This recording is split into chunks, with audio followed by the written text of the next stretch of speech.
Welcome everybody to this wonderful film showing, this premiere of traces of these three remarkable films. I'm Judy Goldstein and the Executive Director of Humanity in Action. I'm in New York, sadly not in Copenhagen, where I would love to be, but I am not. A few words about how this has all come about. Humanity in Action started in the late 1990s in Denmark under the guidance of Herbert Pundig. We proposed organizing a fellowship program to explore why Denmark protected and saved its Jewish population. Herbert thought it was a good idea, but only if we didn't romanticize and distort the history. He gave the green light, but he insisted on solid historical inquiries. And we have been involved in that effort ever since, trying to live up to his high standards. So the question was, what made Denmark different from other Western European countries? We've asked that question over many, many years, and we don't have the answer. There isn't one answer, but I think the closest we have come is embedded in the title of Bo Lidegård's outstanding book, Countrymen. Social cohesion involved taking responsibility for vulnerable people in Danish society. And this was exemplified during the rescue. Now, there's something of a feeling of fulfillment for us in sharing Voices in the Void, a remarkable presentation of the story of Rabbi Bent Melchior's family, their escape from Denmark to Sweden. There are many Danes who have told their stories, their remarkable stories of escape, but I think there are very few who can share the narrative with the verve and the passion and the poetry of this late beloved rabbi. When we started to think about the Danish film, we didn't know that it would form part of a trilogy that tasks all of us today to engage responsibilities of remembrance and memorialization of the war years, the horrors, and the courageous resistance. The three films focus on different aspects of the war, of the Holocaust, of the Shoah. They reveal different national histories in Denmark, Germany, and the Netherlands. They also represent different perspectives. The Danish narrative is about a country, qua country, that protected Jews from the German occupiers. The German story is about a non-Jewish family that hid and protected Jews in Germany and Poland. And the Dutch story is about a Jewish family that had to hide, was split apart, betrayed, united after the war, and then experienced generational traumas in a country that during the war was unable to respond in a cohesive way to protect a vulnerable minority, and after the war was not very interested in what had happened. Traces, the trilogy, could not have come to life without the initial support of the Danish embassy in Israel and its distinguished ambassador, Dorte Riggelsen. She trusted that we would produce a film that would add educational value to understanding this unusual Danish history. The film turned out to be special. The Alfred Landecker Foundation in Germany was impressed and agreed to support making the trilogy. So we are deeply grateful to all the funders, starting first with the Danish Embassy in Israel and now the Danish Foreign Ministry, for enabling the distribution and the educational materials, which are rich, to accompany the films. Humanity in Action Denmark is preparing a special commemoration of the 80th anniversary of the rescue next year, and we hope that this film will be seen by many in Denmark and beyond in 2023. So we will watch these films thanks to the Copenhagen Jewish Film Festival, thanking them for making this happen and for working closely with Humanity in Action Denmark under the leadership of Michaela von Freisleben, the Danish national director. After viewing the films, we will turn to Katherine Tschemerinsky, the cultural editor of the Danish weekly newspaper Weekendavisen. She will speak with Rabbi Jair Melchior, grandson of Bent Melchior, and Peter Hein from the Dutch film. But before the film and the conversation, it is my great honor to turn to Ambassador and Dorte Riggelsen, who speaks to us from Tel Aviv.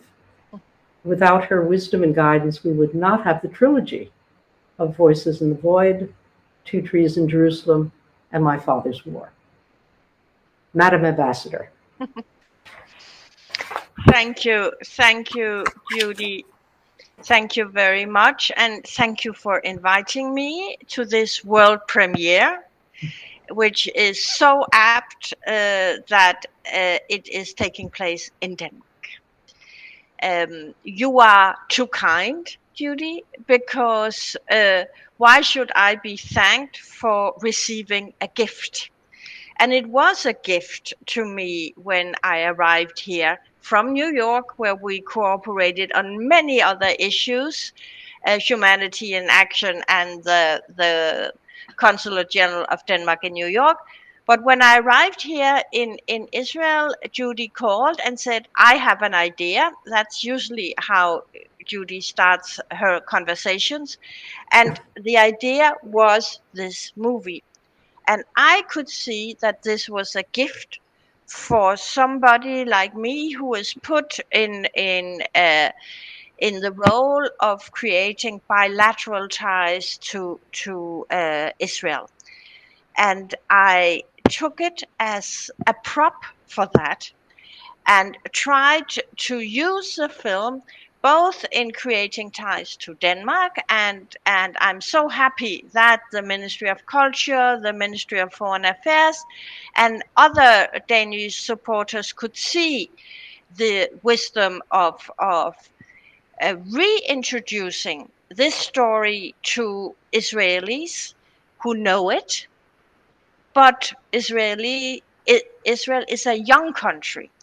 A young country where the younger generation, like in most countries, need to be reminded of not only the war, not only the Shoah, which it does, but also the particular stories that make up this terrible, terrible time with perhaps a light in the dark.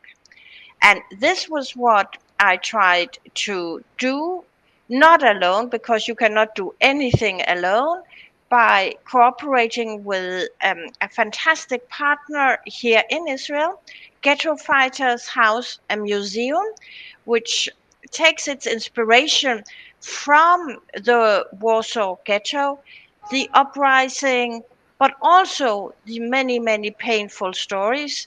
And the Ghetto Fighters House not only does that, but is also the archive of all the papers and literature that Hannah Arendt produced. So in that way, it is really a keeper of memory. Ghetto Fighters House doesn't do that for itself. It does that towards and vis-a-vis the young Israeli generation. And Israeli means Israeli Jews and Israeli Arabs. And that in this time, in this political time we are living in, was exactly what I was looking for. So we are going to introduce material for schools, high school level, after or in the autumn semester, the fall semester, to school, to students from high schools in Israel, but also going beyond that, going to the IDF, the Israeli army, going other places where we find young people who are interested in preventing that something like this happens. Here I'm talking about the Shoah, and interested in learning what kind of society is able to do what Denmark did in 1943. And I drew, not surprisingly, the same conclusion as Bo Lidegaard and you. It had everything to do with Danes looking at the Danish Jews as countrymen. And behind that was a society with institutions that worked, that functioned. Without that, you can be as heroic as you want, but it's very, very difficult. And this morale, if you want, is perhaps and tragically very relevant today, where war is back in Europe, where a war of aggression is back in Europe, and where we can see societies fragment incredibly quickly, and where we all have to take the lessons from the period in the 40s where something miraculous happened, but it wasn't a miracle. It was hard work, and that kind of democratic hard work we have to do again and again. Thank you for inviting me. Thank you. Good evening to everyone in the audience. My name is Katherine, and I'm so pleased to be here tonight together with a group of very special guests that I want to introduce. Peter Hein, who is the protagonist of the movie you just watched, My Father's War. He's also a doctor and a painter. Jair Melchior, who is the chief rabbi of the Danish Jewish community and also the grandson of the late Bent Melchior, who you got to know a little bit, at least, in the movie that you also watched earlier. And finally, we have Judith Goldstein, who is the CEO of Humanity in Action and the organizer, I guess I could say, of this trilogy of movies that actually premiered tonight. And I think that actually to start off this conversation, I would like to ask you, Judith, if you could just say a few words about how this project came about. Why did you decide to put these three movies together in a bundle? Well, they came one after another. The first was the Danish, this extraordinary story of a country protecting its Jews, and Bent's willingness to go along and make an animation. I don't think there'd ever been, Bent has done so many things, but I don't think he had ever, sort of said, okay, I'm going to go in this new medium and see what it looks like. And he was wonderful. So because he was so successful and so terrific, we could then sell this idea to Peter and to David. And I had heard their stories when they had spoken to the Dutch Fellows Program. It was a dialogue, intergenerational discussion of what the Holocaust meant to the family and to their lives and to the country. The German story came very naturally because Cornelia was the chair of Humanity in Action Germany. She'd written a book about it, and it was very moving. And it just seemed that it was so important to capture the story of non-Jewish righteous and resistors. And then luckily, the funding started with the Danes, and then we were able to enjoy the benefit or the funds from the Landecker Foundation in Germany.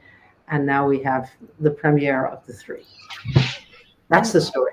And thank you for that. And Peter, watching the movie, I found it so interesting because it really, as Judith also said, it really focuses on the intergenerational perspective. And I think this is not something I've so often actually seen in, movies or even literature dealing with, the meaning and the consequences of the Holocaust.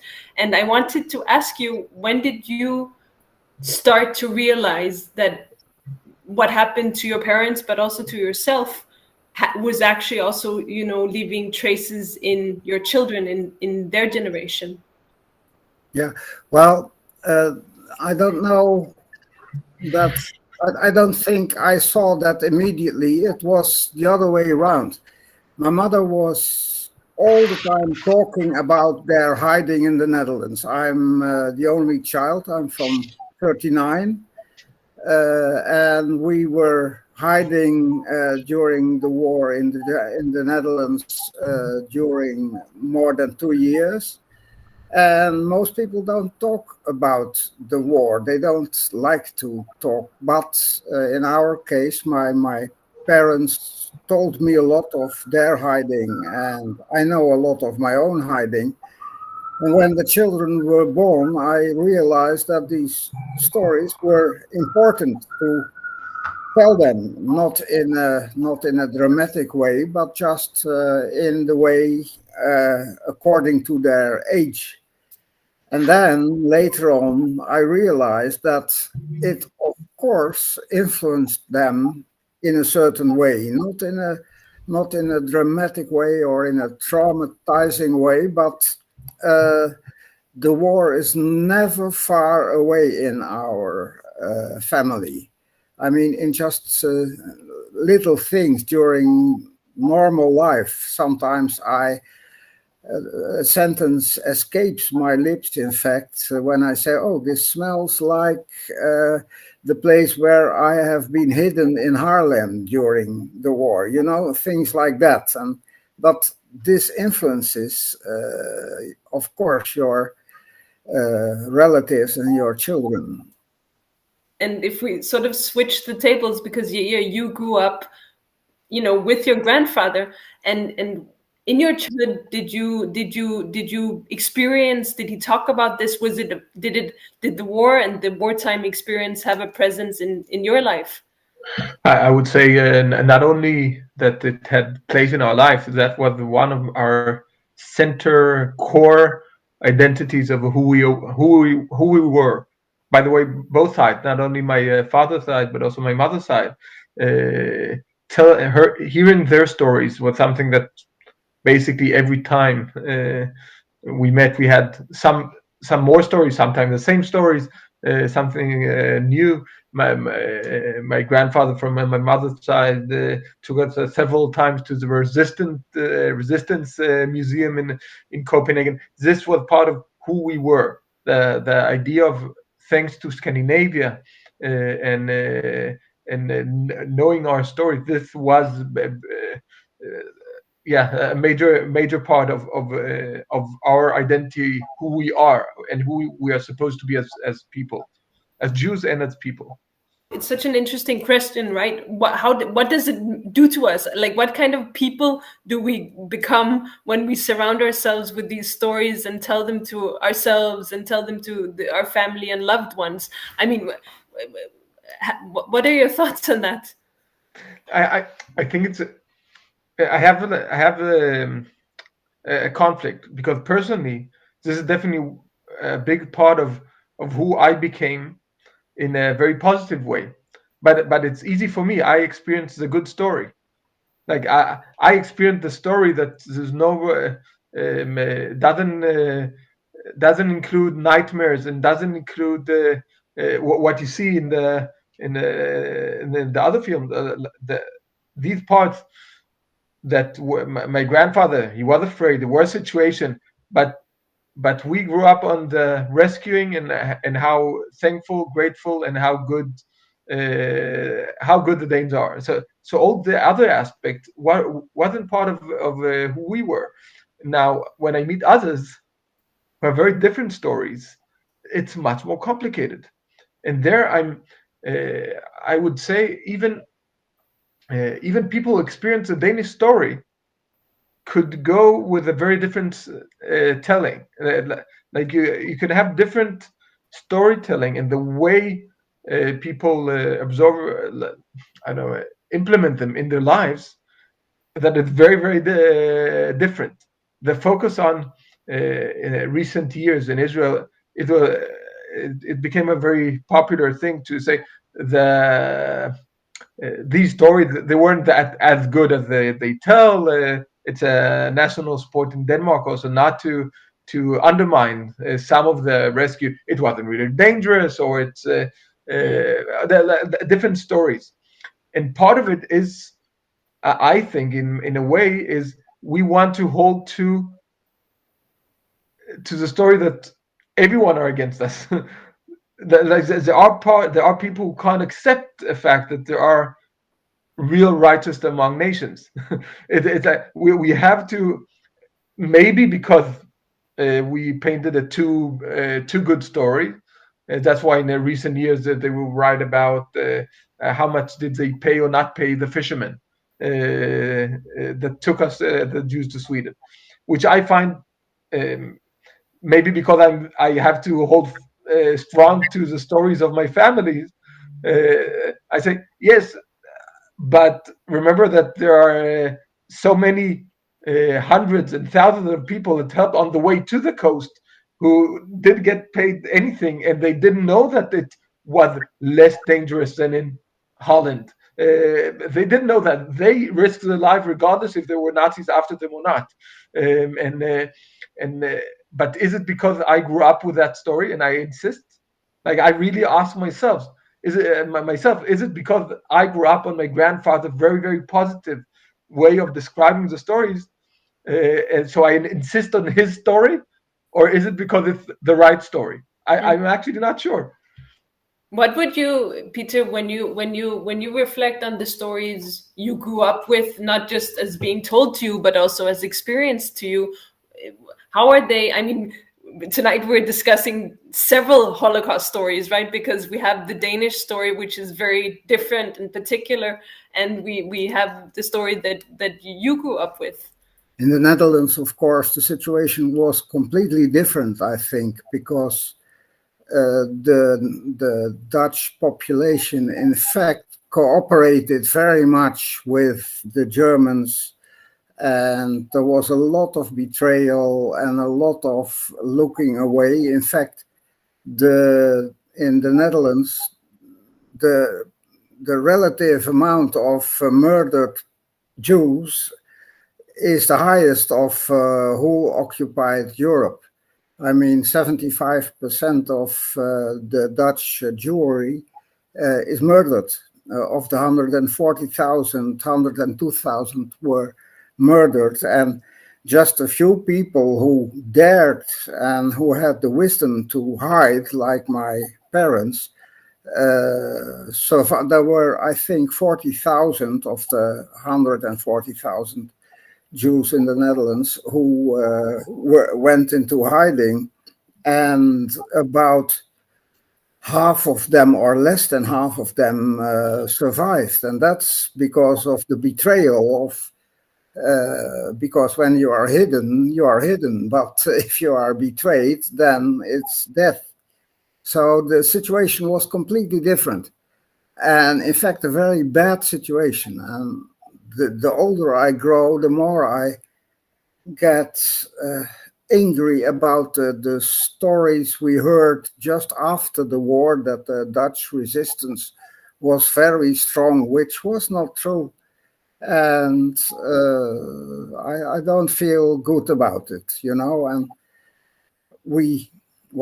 I wrote 2 books about it. My parents hiding, they were hidden at 12 different places, were betrayed 3 times. They escaped 3 times during a raid by jumping out of windows from high above the ground and climbing down balconies. And every time they managed to escape, they had a lot of luck. And of course, we survived because of the people who were willing to hide us. But that was a very small percentage of the Dutch population. So I'm rather critical about the situation in the Netherlands. And I must say my parents were very resilient. I think I was it as well.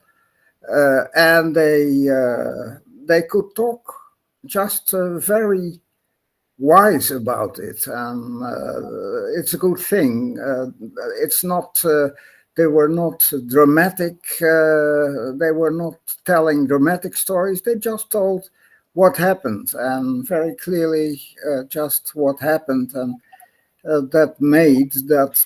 I think that they had a good life afterwards. I think they coped very well with it, better than I did, in fact. You know, when I was watching the movie about Bent, there was one thing that really surprised me, and that was the scene where he's describing the flight to Sweden on the boat. And then he says that it must have been horrible for my parents, but we never spoke about it. And, you know, knowing your family a little bit, that's a really surprising statement in the sense that your family is very much a family of talkers. How do you sort of explain this not speaking about it? We're a family of talkers, but not talkers about feelings.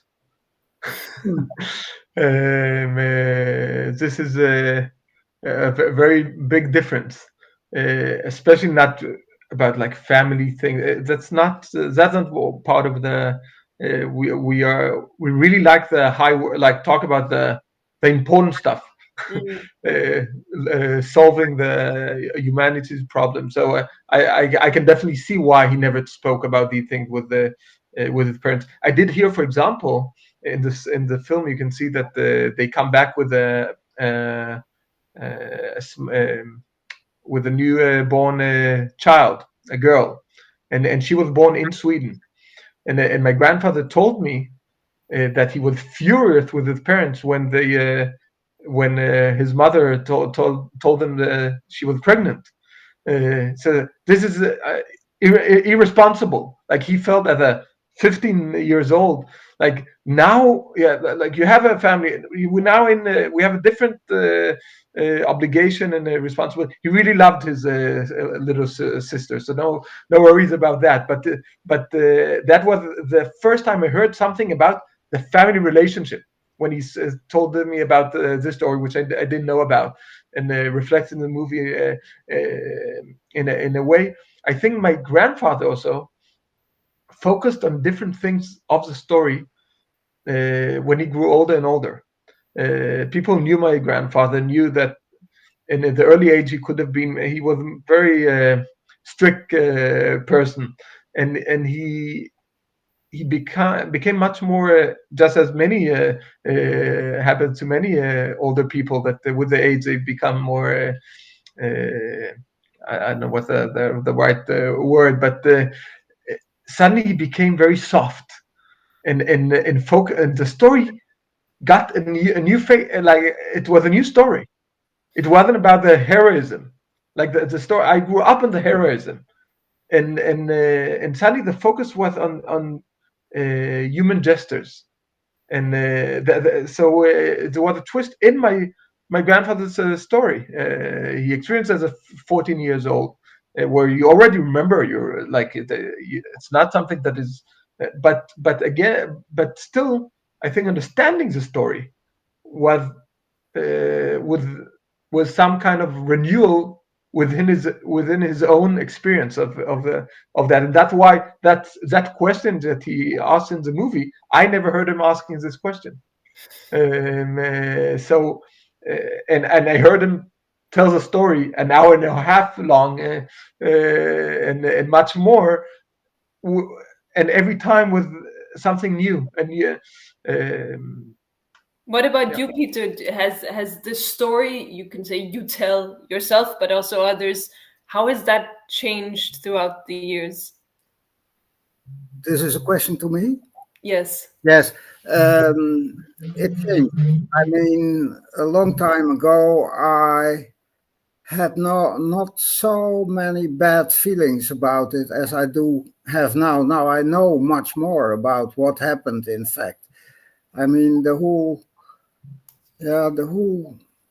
atmosphere in the Netherlands was quite. The Dutch people were resisting, etc. But the more I know now, the more I realize that they had a very bad role, in fact, during the war. They could have done much more than they did. And that is not, I mean, I'm not a hero, and perhaps I wouldn't have done also not very much to save the Jews. But I would be honest about it and say I can understand that they looked away. But if you try to make up a better story than the story in fact is, that makes me a bit angry. You understand what I? Yeah, absolutely. And you think, I mean, one of the big questions. I'm not accusing the Dutch people of looking away, but I'm angry of pretending them that that was not the case, that they if they had known, they would have done better. And that's not true. You understand what I mean? Yeah, I do. And do you think, I mean, I think a very important question to ask ourselves these years, where there are less and less people who witnessed and were victims of the Holocaust, is to discuss what is it we're supposed to remember. You know, there's this, we say we should never forget, but what is it actually we shouldn't forget? What are your, I would like to ask both of you about that. What are your thoughts on this? I think the movies we saw today are a very good angle that I would want to take, because they focus on the stories of what people could do, so through the stories of other. I think one, if I can mention one difference that happened in Denmark, that is a side effect, and usually people don't focus on that, but the people who went to Theresienstadt. A bit less, around 500 Jews who were captured. And in Holland, people maybe didn't want to know, but didn't ask themselves too much what happens to the Jews who were sent away. Like it was better not to know. Don't ask. Then you can tell yourself whatever you want to do. Now, the Jews that were caught in Denmark were supposed to be sent to death too, just like everywhere else, almost immediately. But there was one tiny difference between Denmark and any other country in the world.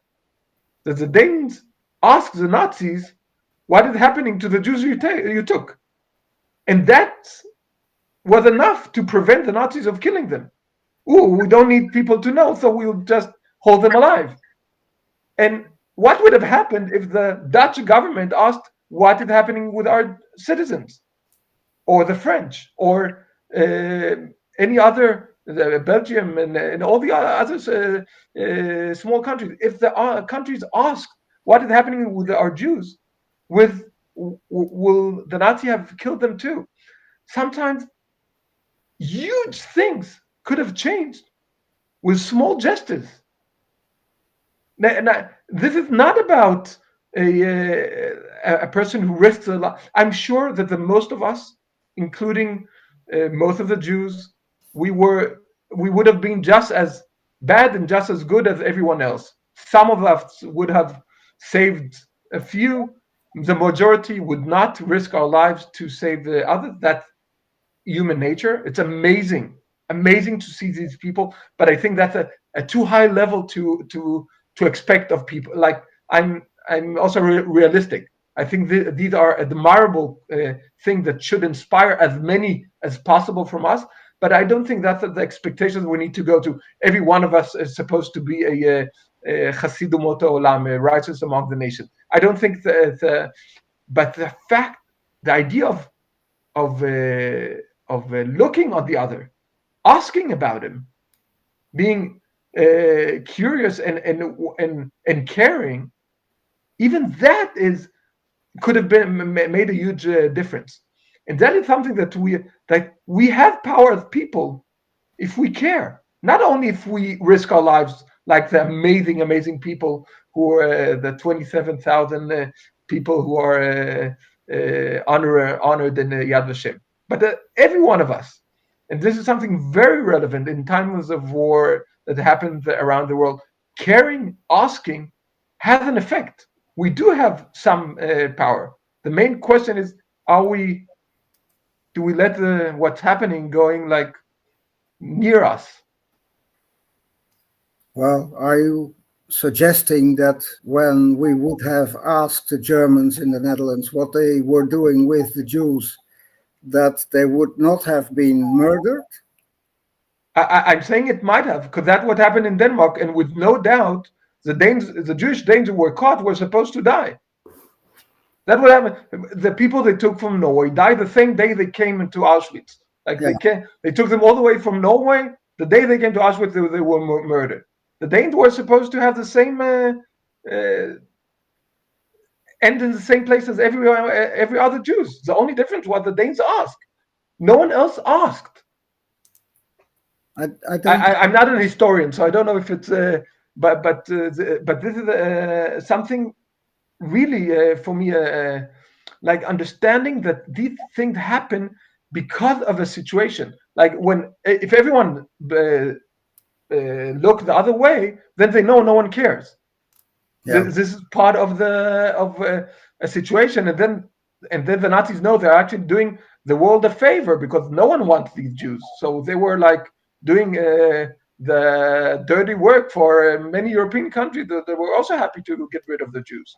Yeah, well, I think that when I meet Germans, they often ask me, do you hate us?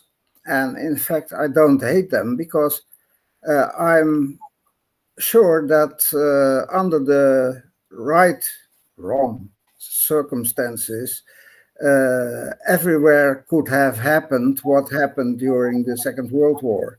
I mean, given the circumstances that are appropriate to murder people, then people are murdered and so on. So it's not a matter of hating the Germans.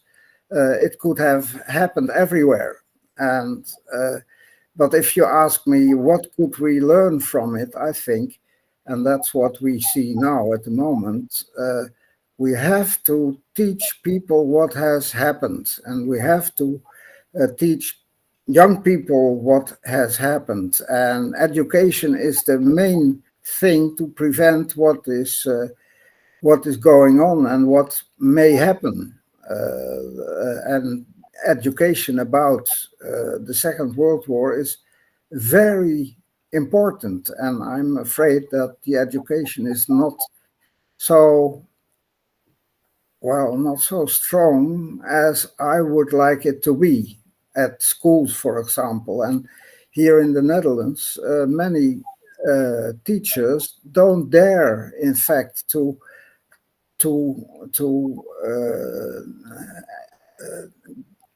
teach about the Holocaust because children don't believe it.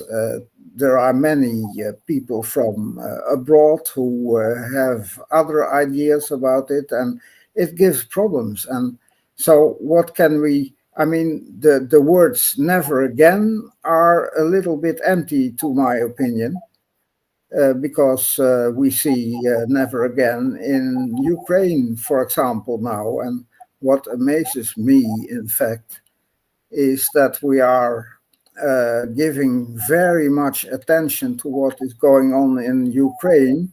And that's, of course, important to do, but we didn't when the same thing happened in Syria, for example, also bombarded by Putin, and a tremendous amount of murdered people.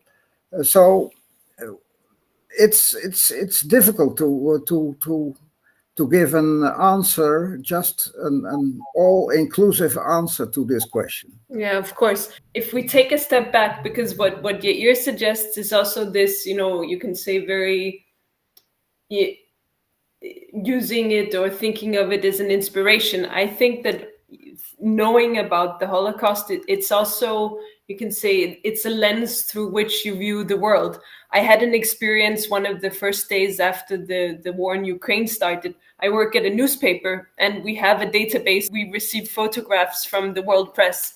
And one of the first days in the beginning of the war, we received this photo, actually tons of photos, with parents, fathers saying goodbye to their children in Kiev, waving to them as they're sitting in trains. And I must say that watching the movie about you, Peter, now, those images came back to me. And there are these strange moments where, when you know history, you see how history starts mirroring itself. You know how you actually formulated yourself in the movie, Peter, because you say that our story was particular, but it was not unique. Yeah. And by saying that, you say that we were, you know, I was one among millions of people who were suffering from the war, but you are also saying in a way that these stories repeat themselves throughout history in time. Yeah. Yeah, and in fact, it's very sad that that it's completely true what you say. I mean, it repeats, and how could we stop it? I mean, is it useful that we have this conversation now? I think it is, because you have to have people to realize what is going on, what was going on, what is going on now, and be optimistic that it might put a seed somewhere in the minds of people who can change things in the world. But it needs, many of these problems are bigger than the world leaders are. Too big for the leaders, you know. That's the problem. Yeah, when you look at your children, how do you see that this story and the knowledge of it is being transmitted, you know, to the next generation? I can say that I did something I'm not allowed to, so I hope no one will go against me now. But I'm willing to pay if you want. My daughter teaches some kind of an ABC Judaism to girls who are turning bat mitzvah, so about 11, 12 years old. And last year, when they came to the Holocaust Day and Memorial Day, they went to my grandfather to his apartment, and he told them his story. And she called me this week, last week, when we had the Holocaust Memorial Day, and she said, "But what I'm doing now, because he's not there, and it's so a shame that they won't be able to have the story." And then I said, "Listen, I just got a link. I'm not allowed to use it, but I'll use it anyway. And it's quite short, so you'll be able to show it to them." And she took it. We used the link that I got preparing for tonight, and she showed the three girls the movie, and she said it was amazing.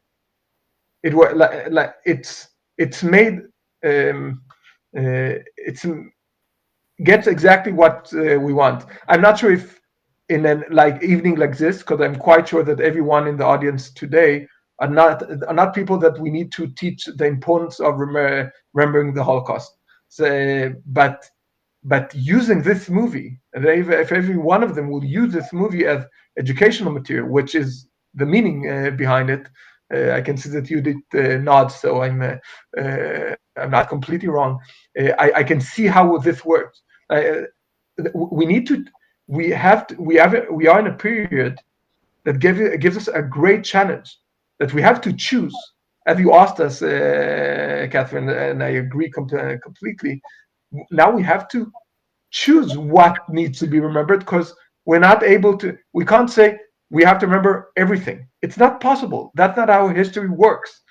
We have to choose our stories very carefully, because our choice of what we tell and how we tell, this is what will create the future of Holocaust remembrance and the effect that it will have.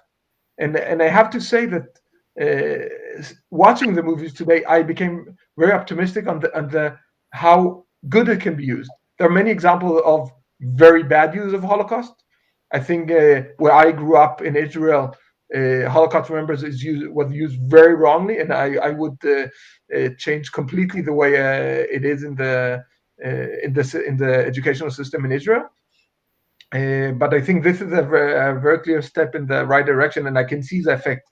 I just watched it today now while we sat with my younger children, who were very, very moved. First of all, hearing their grandfather's voice again after he passed away this summer, but also from the film itself and the way it was told. It's I think this is, I don't like just saying good things about, but I think it's very, very good. And this is the way to move forward, choosing the stories and doing it right now. At least this is the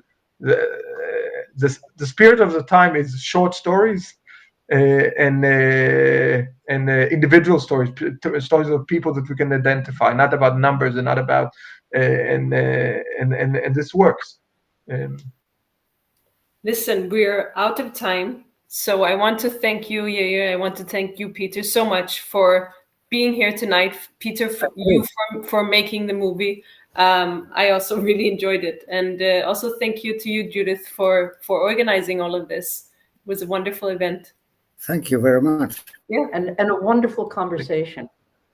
Very, very interesting. And thank you so much, all of you. Thank you. Have a good evening. Bye. Bye. Bye-bye.